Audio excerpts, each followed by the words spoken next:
that's 1% or 5% or 10%. I mean, obviously, in your case, my case, we're higher than that, and that's because we fully believe and understand it. But the point is, to have zero is really a mistake, and I try to emphasize that to everybody I talk to. Yeah, and for people that want to know, I have bought all the way up to whatever the all time high was recently. I bought up to 123K because I dollar cost average, and so it's like I am a buyer at every price, no matter what the price of fiat price of Bitcoin is. I'm a buyer. Same here. And I typically, the only thing I typically do is I go to Strike. I love Strike, by the way. Big shout out to Jack. And I just have a ladder buy underneath. I know there's some more I want, and so I mean I got hit on 112, 111, 110, 109. I don't think my 108 got hit. I can't remember. I'm pretty sure it didn't. But I had a 107 and a 106 and a 105, and and yeah, it's the way I go about doing it. Everybody does it differently, but yeah, it is and the thing the other thing I think I want to emphasize to you and to the audience, I think it's very important, is that as you know, and as I know, I mean, we're smiling, we're happy.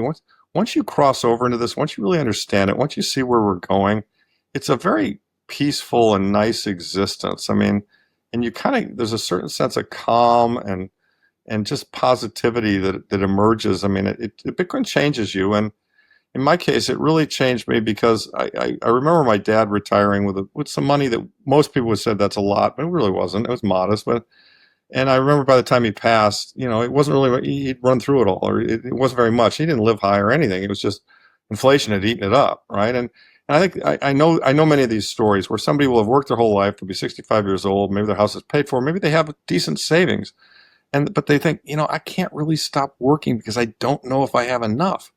If there's a lot of inflation, I live to 90, I'm going to run out of money. And that really makes their latter years stressful. Do you know what I mean? And I'm 68 right now, and I can kind of sit there and think, gosh, you know what? If what I've saved doesn't really debase, and in fact, maybe if it even goes up a lot in value, I'm fine. I mean, because I'm protected from inflation, so I'm fine.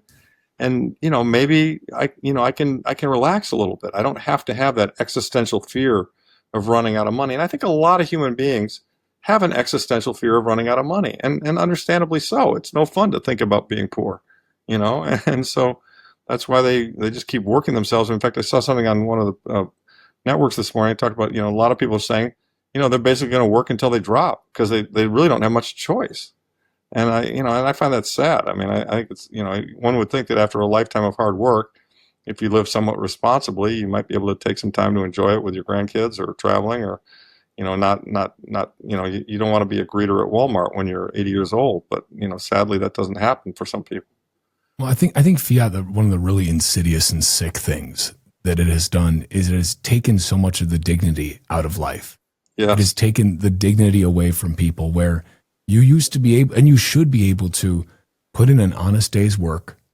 Yes. And work hard, do right, and come back and take care of your family and live a comfortable life. You don't have to live lavishly, but to live a comfortable life and to be able to retire, at 65, that's, after whatever, 40 plus years of work, almost 50 years of work. That's not so unreasonable, right? Oh, you should be able to do that. That's not so unreasonable. No, but it's you really can't. not. You can't do that. You can't do Hard. that because you also, in addition to working all day, you need to be an expert investor.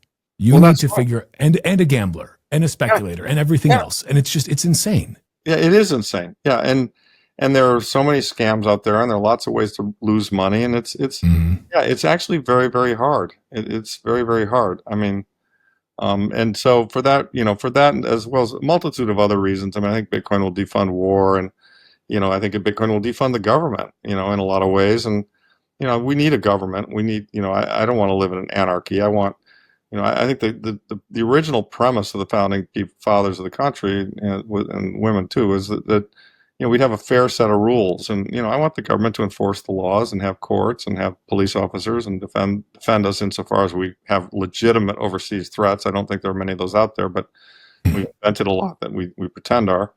Fine. But I think my guess would be that a 10 or a 15% consumption tax levied equally across the whole populace got all that covered easily. And then all the other stuff, just shut it down. You just don't need it. So yeah. but that's for the Bitcoiners to decide, because I think what'll happen is and the other thing I would, two points I'd like to make that I think the average person doesn't fully understand. And if I get we were talking earlier, I'm trying to get on some major media, and I'm going to emphasize two things.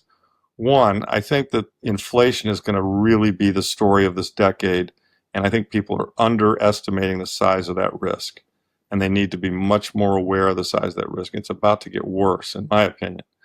Two, if that's the case, the transfer of assets from those who understand that and can adjust their behavior according to that versus those that don't is going to be really kind of mind-boggling.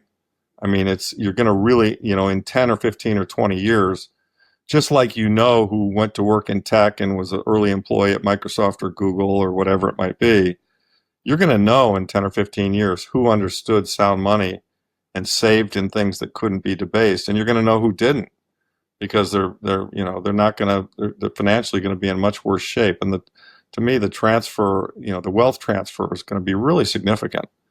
And so people need to think that through, because it appears to be going slowly right now, but to you and me who are in it and we're watching it, it's actually going really quickly.